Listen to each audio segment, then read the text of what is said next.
Konnichiwa! Day in my life, pasamatabang vlogger. For today's video nga ay may lakad nga na naman kami. Kasi inaya nga kami ni Jenna at ni Precious mag-samgyup daw. Yes, may marmar. Minsan nga lang mag-aayan, mag-banding tong mga batang to. Kaya pagbigyan na natin. Share ko nga lang din na masaya ako pagka nakakabanding ko nga yung family ng boyfriend ko. Kalad din. Tignan nyo, sirain natin yung one piece niya. Ah? Huwag ka nga dyan naman.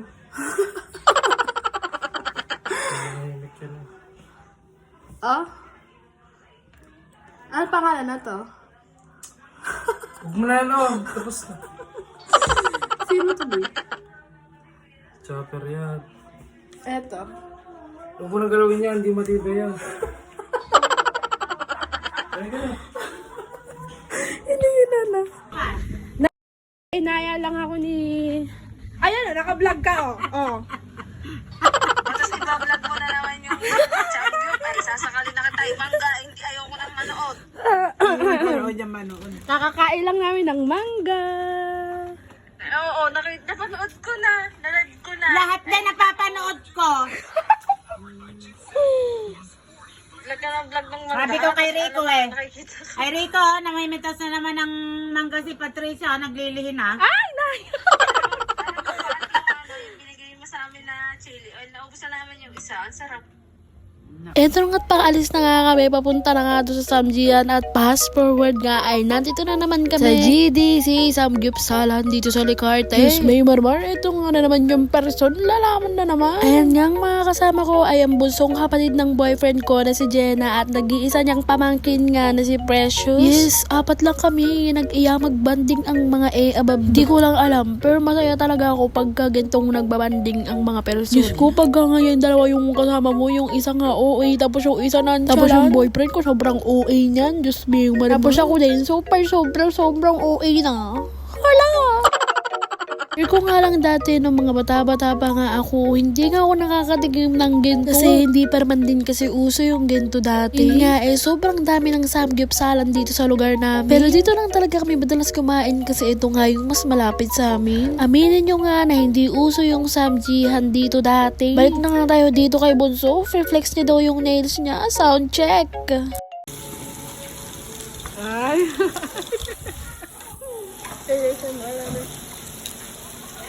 Diyos may marimar, ngayon nga na nag-i-edit ako ng vlog, parang nagugutom na naman yung babae. Share ko nga lang din sa inyo na dati nga nagtatrabaho ako sa ganitong samgyup salan doon nga sa Baguio. At ganito nga yung sinasabi ko sa mga customer namin bago nga sila kumain. Diyos may marimar, nakalimutan ko na nga pero ganito nga yun. Aba syempre tatanungin muna natin kung ilan sila, kahit nakikita naman natin kung ilan sila. Kasi nga minsan yung iba nilang kasama is OTW pala. Pag natanong mo nga kung ilan na nga sila, sabihin mo nga, start na po kayo ma'am. 2 hours buffet, no leftover, charge 300 po. Miss May Marmar, nakalimutan ko na pala. Yun lang yung natandaan ko. Una nga, hindi ako nag-welcome ng customer ay nasa loob lang ako, taga-ugas. Tagal-tagal nga ako, inilabas na ako para mag-welcome ng mga customer namin, diba? Minsan din talaga makakahanap ka ng mga customer na maaarte. Eh, syempre, hindi yun mawawala. Share ko nga lang din na nagtatrabaho ko sa Samgyup Salan. Aba, ayos, nasungitan din ako ng customer namin. Balik na nga tayo dito kay Bunso. Diyos May Marmar, yung pinagagagawa niya sa cheese. Oh, kasi hingi na naman daw siya. Aba, pinagbabawal na technique. Life hack para sa'yo. Ang nagluluto ng makakain namin dyan ay si Binga tsaka si Precious. Na nga rin yung last batch na kakainin namin. Maayos, bawal daw dumukot sa maluluto nila kasi sabay-sabay daw kami kakain. Medyo busog na nga rin kami nung mga time na yan. At ayan ngang last batch na niluluto nila. Ay lulutuin daw muna nilang lahat tsaka sabay-sabay kami kakain. O diba, nagutom pa ng unti yung self tsaka kakain. Halos naubusan na nga rin kami ng butane dyan. Diyos may marima. Naubos na nga yung butane namin at nagpa-refill nga ulit kami. O diba, taray, nakaubos na kami ng isang butane. Abe, sulit na sulit talaga sa amin. Diyos may marima. Lahat nga na nakakapanood ng vlog ko. Laging samgyup salad na lang yung nakikita nyo sa vlog. Diyos may marima na yan. Paanong papayat talaga yung bahala na kayo. Next year na lang. Ayan nga, tapos na nga nilang lutuin yung last batch nga na nirefill namin. Ay, eto na, magkakainan na yung mga person. Itadakimasu! Ang sarap nga talaga, lalo na pag toasted. Yung pag kinagat mo siya, yung tutunog-tunog, yung maririnig ng katabi nyo.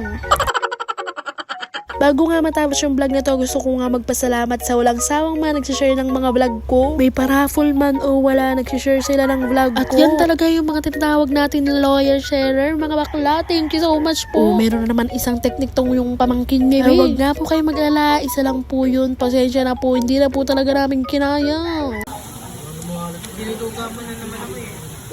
Dugaan na ba? Bayaran na.